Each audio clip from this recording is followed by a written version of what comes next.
실제로 이 바닥을 깎았을 때 딱 하고 붙게 되느냐? 절대 그렇지 않아요. 매부리가 있으면 아무리 깎아도 윗 공간이 아래 공간이 뜨게 되는데, 그래서 이제 최근에 나오게 되는 것이 이제 3D 프린팅 보형물이 됩니다.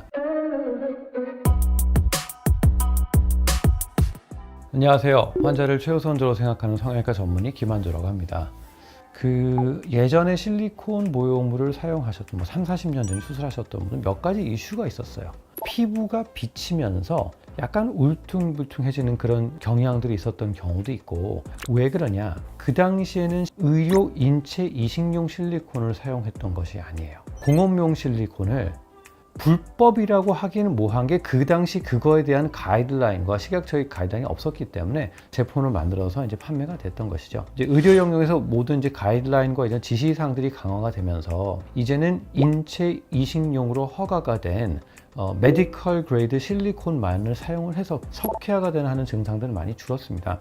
어떠한 실리콘이 됐던 결국은 우리가 코의 모양을 따라서 깎아서 사용을 하게 되죠. 예를 들어서 콧대는 낮고 코끝이 충분히 높으면 콧대가 더 높아지고 코끝은 얇은 보형물을 해야 되고, 콧대가 높고 코끝이 낮으면 얘는 낮고 이쪽은 높은 보형물을 사용을 해야 되고, 또 한 가지 우리가 버선코, 반버선코, 직반코 이런 얘기를 하는데, 겉에 있는 깎아져 있는 면이 일자로 깎아진 실리콘도 있고요, 약간 곡선 있게 깎아진 실리콘들도 있어요.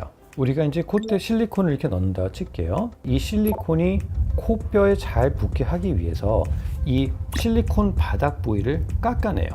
그 다음에 넣게 되죠. 그런데 실제로 이 바닥을 깎았을 때 그 바닥 모양대로 딱 하고 붙게 되느냐? 절대 그렇지 않아요. 왜냐하면 전체적으로 깎았을 때 이 콧대 모양의 결대로 다 깎을 수는 없습니다. 그럼 어떤 상황이 발생이 되냐면, 실리콘 높이는 이렇게 있는데 이 밑부분이 깎이게 되면 이 안에 공간이 생기게 돼요. 의료 용어에서는 그걸 dead space라고 합니다. 죽은 공간. 죽은 공간이 생기게 되면 어떤 문제가 생기게 되면, 그 공간에 피가 차게 되면 박테리아들은 거기서 번식하고 증식을 하게 되죠.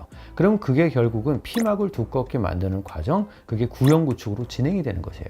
가급적이면 수술을 할 때 바닥을 깎는다기보다는 내 뼈대 라인에 맞춰서 디자인하면서 보형물을 넣게 되는 것인데, 매부리가 심하게 있다, 이 코뼈가 편편하게 다져갈 수 있는 보형물이 들어가도록 그 매부리를 깎거나 하는 과정들이 필요한 거죠. 매부리가 있으면 아무리 깎아도 윗 공간이 아래 공간이 뜨게 되는데, 그래서 이제 최근에 나오게 되는 것이 이제 3D 프린팅 보형물이 됩니다. 보시면 아시겠지만 아주 착하고 조직에 지금 달라붙는 이렇게 모양이 만들어지게 됩니다. 그래서 옆에 경계선들 뼈대 라인을 따라서 아주 스무스하게 변화가 되기 때문에 이렇게 중간에 뜨는 부분들이 굉장히 사라지게 되죠. 좀 더 안정적으로 실리콘이 안착이 되게 됩니다. 이렇게 안정적으로 실리콘이 안착이 되게 되면 부작용이 생길 가능성이 굉장히 낮게 되는 거죠. 일단 그게 3D로 제작이 돼야 되는 거기 때문에 시간이 좀 걸려요. 그런 경우도 있거든요. 며칠 만에 바로 수술을 결정하고 싶은데 제작하고 오는 과정이 한 열흘 정도 걸리기 때문에 딜레이가 되는 부분은 좀 있어요. 그 다음에 재수술일 경우에는 조금 까다로워요. 왜냐하면 재수술은 기존의 보형물이 얹혀진 상태에서 CT를 가지고 활용을 하지만, 실제로 실리콘을 재본 뼈대가 눌려가지고 그 변형이 있는 것까지 CT가 100% 잡아내지는 못하기 때문에 그런 변수들이 조금 있을 수는 있습니다. 제일 큰 문제, 비싸요. 저희가 저희 병원으로 수직을 적극적으로 말씀을 드리지 않는 이유가, 환자에게 또 다른 부담을 드리기 싫어서 사실 그런 설명을 잘 안 해요. 그런데 저 같은 경우는 제가 수술한 지 지금 뭔지 20년 가까이 돼 왔기 때문에 그런 어떤 컨투어를 하고 만들고 결정을 하는 것들을 할 수 있는 노하우들이 많이 생겼죠. 근데 조금 초심자들 같은 경우에, 그다음 데드스페이스가 싫어하는 원장님 같은 경우에는 추가적인 비용이 좀 들다 하더라도 이렇게 3D 프린팅된 보형물을 사용하는 것도 도움이 되는 보형물이라고 생각을 하는데, 문제는 이 초심자들이 이게 익숙해지면 정말 기성품을 제대로 다룰 수 있는 스킬이 또 부족하게 되는 거예요.